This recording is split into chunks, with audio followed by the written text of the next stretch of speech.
Hello and welcome to Just Therapist Things, where we talk all things therapy. My name is Jordan and I'm a licensed marriage and family therapist from sunny California. I am the private practice owner of Vital Mind Therapy. I lead support groups at a cancer support nonprofit, and I am the new author of the children's book, Anxiety in My Body. Thanks for listening.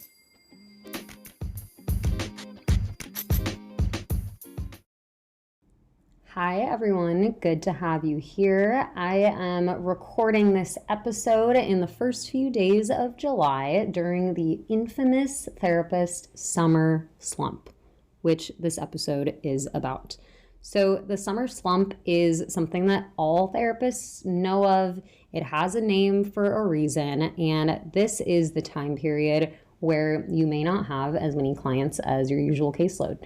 You may have half the amount of clients, you may have less than half, you may just have a few less, but it is the time that therapists kind of struggle the most. And it doesn't just happen during the summer, it actually happens during the holidays as well. And the reason for the slumps, it's just because clients are enjoying life, which is a good thing, but it's because people are traveling, they're at camps, they're doing family things. Sessions just may not be as consistent as they usually are. And for some therapists, this slump is welcome because it's kind of a reprieve from your normal day-to-day. Maybe it's a welcome break where you choose to have your own vacations and kind of take advantage of the free time.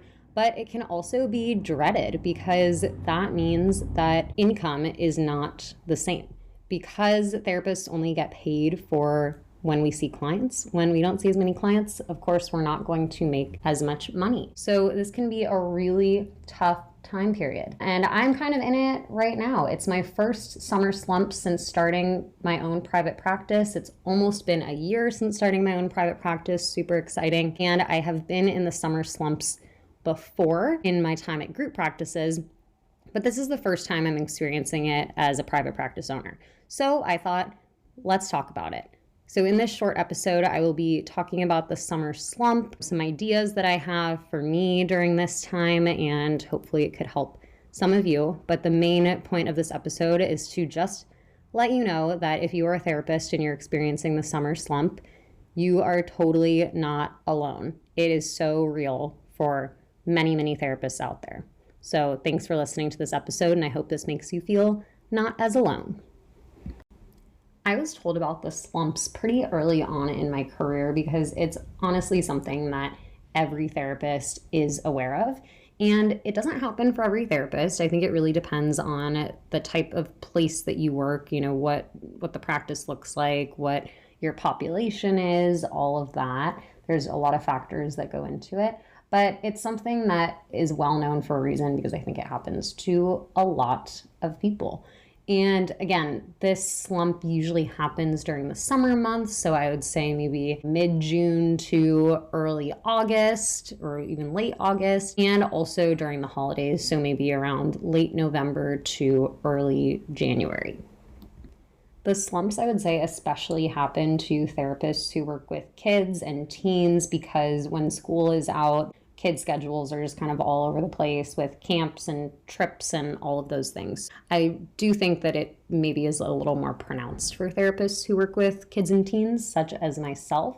But also this year is definitely different for me because I personally took the entire month off of May when I got married and did my honeymoon and all of that stuff. And so that is a reason why I feel like the slumps are kind of hitting me a little bit harder because took that whole month off, came back, and then it was just kind of a few weeks until school was out and summer started and all kind of the summer craziness. But I am actively trying to reframe these slumps, trying to really focus on the clients that I do see during the summer and also think about scheduling for the fall already. So I am anticipating that a good amount of clients who are maybe taking some time off during the summer will be coming back in the fall. So just taking that into account when I am taking on new clients this summer.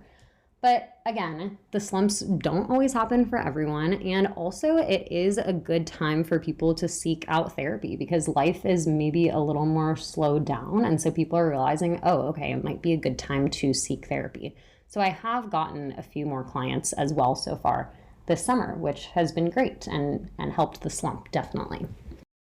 So what can you do during the slumps? Well, you can absolutely use this time to care for yourself and to hang out with friends who you may not have seen for a while, go visit family, take that trip that you've been wanting to take for a while. I think that knowing that a summer slump is coming or a holiday slump, then it does make it a bit easier for us therapists to know, okay, that is the time in the year where I can do this trip or I can, do this activity that I've been wanting to do. So that is pretty helpful. Of course, if finances allow, then you can do that. And I think that we as therapists, we sometimes do have a hard time prioritizing our self-care in the midst of client craziness because we usually put our clients first and we're just working really hard. And so it's good to have a little time off. So that's definitely a way to reframe this time period. Another way to frame this time period is to focus on working on building your practice, whether that's networking, redoing your website, developing the SEO, working on other things that you've been wanting to do for a while that relate to your practice or your business. This is a really good time to do that.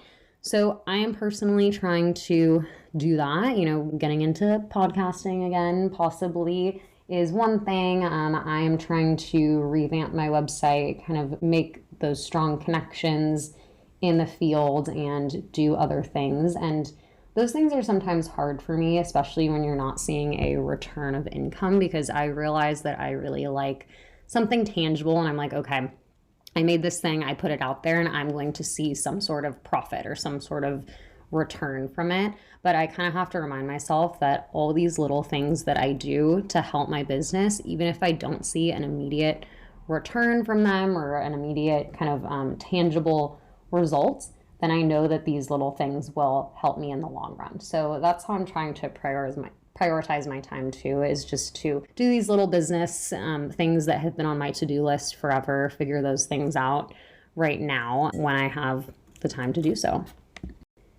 It's also a really good time to do those continuing education credits that we all need, especially if you are coming up on your license renewal date. I'm almost coming on 2 years since being licensed, and so I do have to renew my license in a few months, and so I have all the CEU credits to do. So now is a really good time to do that, and that definitely feels productive because you learn something, you get credits. But I also like to take advantage of the CEUs is just like, what do I want to learn about this field? What's something that maybe I need to hone my skills on, or something that's out there that I've been interested in for a while, and finding CEUs on that so that I'm really learning something, I'm bettering myself as a clinician, but then I'm also getting those credits that I need for my license renewal.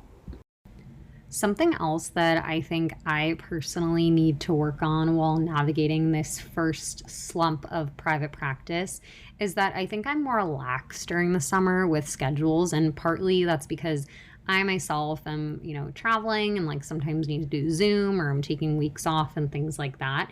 And I'm aware and, respect that my clients are as well, and I'm glad that they are enjoying life and doing fun things. But I think because of that, I kind of leave it with a lot of my clients where I'm just like, oh yeah, just let me know, when you want to do your next session, or just, text me when you get back from your trip and let me know. But I think I need to be better at really just getting something on the books with them, or having set times, days and times that I meet with clients, even during the summer still. So that's something that I'm kind of trying to work on with the last month or so of summer, but that's something that I want to definitely keep in mind moving forward, especially during kind of the slump periods. And something else that could be helpful during the summer slump is to even do something else to supplement your income. And it doesn't have to be something that is therapy related, but of course it can be. I am also thinking about working on just making more of the e-guides that I do. And of course, like that doesn't bring in a lot of income, but it's just kind of like something that I can put out there. I'm also working on marketing my children's book a little bit more. So seeing if that could help. But even things not related to the therapy fields, like, babysitting, dog walking, get like a part-time job at the cafe down the street, just something during the summer to supplement your income. I think that's always helpful as well. So just something to think about for therapists out there who may be feeling the slump. As I said before, too, summer is also a really good time to network with other therapists in the community. And so that's something that I've been trying to do as well, just seeing if other therapists are free to get a coffee. Or the other day I went to a thing in the park with a few therapists and just making connections that way, talking about your practice, because I feel like there's always someone who, has a referral that they need to refer out or needs a connection to be made for a client. And so that's a really good way to help yourself as well during these times. And also networking with maybe other clinics, other practices around you. If you network with hospitals, schools may be a bit more challenging. Actually, I'm not sure if schools are more or less challenging during the summer when they're in session versus out of session, but it could be worth it to reach out to some people at a school to network. So just kind of thinking about those opportunities as well during the down periods. So those are my thoughts on the summer slump and the ideas of what I could do, what you could do to maybe make it a little bit easier for yourself. But I would love to hear from anyone. You can comment on this episode or DM me through my Instagram, Just Therapist Things, and let me know what you do during the summer slump, or if you even have a summer slump and what your summers look like. Would love to hear from you. Thanks for listening.